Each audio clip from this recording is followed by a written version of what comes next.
Hello friends, मैं हूं Prince और स्वागत करता हूं आपका मैग्नेट ब्रेन्स में। हम क्या देख रहे हैं, तो हम बेसिकली क्लास 11th में मैथमेटिक्स का अपना चैप्टर मैथमेटिकल इंडक्शन डिस्कस कर रहे थे, जो आपके लास्ट लेक्चर पे खत्म हो गया।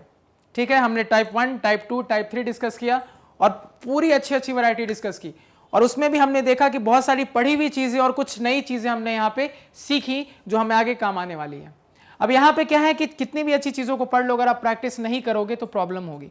तो कुछ सवाल आपको मैंने होमवर्क दिए हैं, ज्यादा नहीं, 5 सवाल है, ट्राई करना है, इसको प्रैक्टिस करने की कोशिश करना और देखना बन रहे हैं कि नहीं।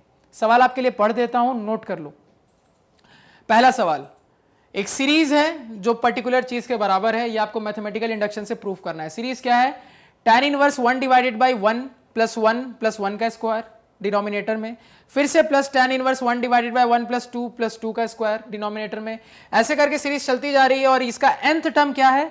तो tan inverse 1 divided by 1 plus n square, इसको आपको किसके इक्वल दिखाना है? तो tan इनवर्स n प्लस 1, मतलब tan इनवर्स के अंदर n प्लस 1 है और माइनस पाई बाई 4 बाहर है। देखो इससे कंफ्यूज मत होना, पाई बाई 4 बाहर है। ठीक है, अगेन दूसरा सवाल क्या है? देखो डिविजिबिलिटी का सवाल आ गया, मतलब टाइप 2 का सवाल है। क्या है सवाल?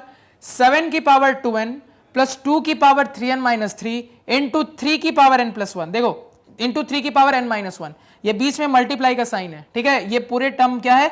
इसकी टर्म में कुछ पावर है, मल्टीप्लाई में 3 है, उसकी कुछ पावर है।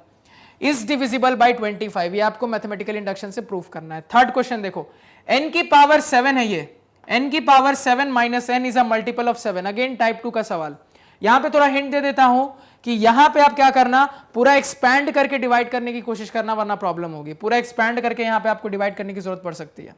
आगे देखो क्वेश्चन नंबर 4, ये भी एक डिविजिबिलिटी का ही सवाल है, उसी टाइप का। क्या है? Proof that x into bracket के अंदर x की power n minus 1 minus n into a की power n minus 1 bracket close plus a की power n into n minus 1 is divisible by x minus a का whole square for all positive integers and n must be greater than 1।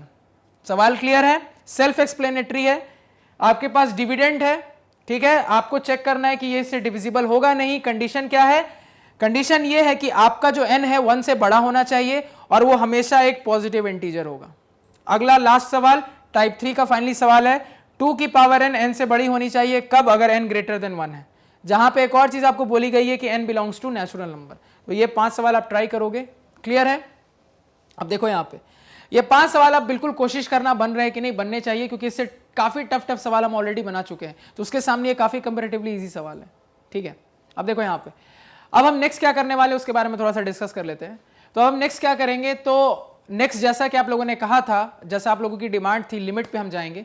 बहुत ही शानदार chapter limit, बहुत मजा आएगा। लेकिन limit में एक ऐसा सेक्शन आएगा जहां पे आपको डिफरेंशिएशन की जरूरत पड़ेगी और वो काफी इंपॉर्टेंट सेक्शन है। इसी वजह से आपको थोड़ा सा मुझे बेसिक ऑफ डिफरेंशिएशन देना पड़ेगा।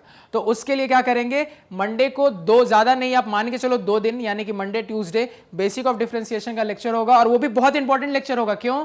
क्योंकि वहां पे जो मैं आपको डिफरेंशिएशन ध्यान में रखने का तरीका बताऊंगा ना, और जो आपको ट्रिक्स बताऊंगा, वो बहुत हेल्पफुल होंगी। तो वो लेक्चर बिल्कुल आप मिस नहीं करेंगे। बेसिक ऑफ डिफरेंशिएशन देखेंगे, बाकी हम अच्छे से डिफरेंशिएशन पढ़ने वाले हैं। तो उसके बाद हम तुरंत क्या कर देंगे, अपना लिमिट स्टार्ट कर देंगे। बहुत ही मजेदार चैप्टर होने वाला। अभी बहुत अच्छे चैप्टर बाकी है, लिमिट पढ़ना है हमें, बहुत ही शानदार चैप्टर कोऑर्डिनेट ज्योमेट्री। क्योंकि देखो ये पूरा कैलकुलस और पूरा कोऑर्डिनेट ज्योमेट्री है ना, आपके कंपटीशन पॉइंट ऑफ व्यू से बहुत इंपॉर्टेंट होता है। यहां से बहुत सवाल आते हैं और यहीं पे सबसे ज्यादा कॉम्प्लेक्सिटी वाले सवाल होते हैं, मतलब सोचने वाले सबसे ज्यादा लेवल के सवाल आपको यहीं मिलेंगे। तो बिल्कुल हम इसलिए लेवल बाय लेवल, धीरे बाय धीरे ऊपर बढ़ रहे हैं और अपने लेवल को इंक्रीज कर रहे हैं, ताकि अपनी सोच बढ़ा रहे हैं, ताकि हम जो भी पढ़े हमें बहुत अच्छे से समझ में आए। ठीक है, तो आई होप आप प्रैक्टिस करोगे, इन सवालों को बनाओगे। अगर आप सवाल बनाओगे तो आप कमेंट सेक्शन में पोस्ट करोगे कि सवाल आपसे बन रहे हैं कि नहीं बन रहे हैं। ठीक है, तो मिलते हैं नेक्स्ट लेक्चर में, तब तक के लिए थैंक यू।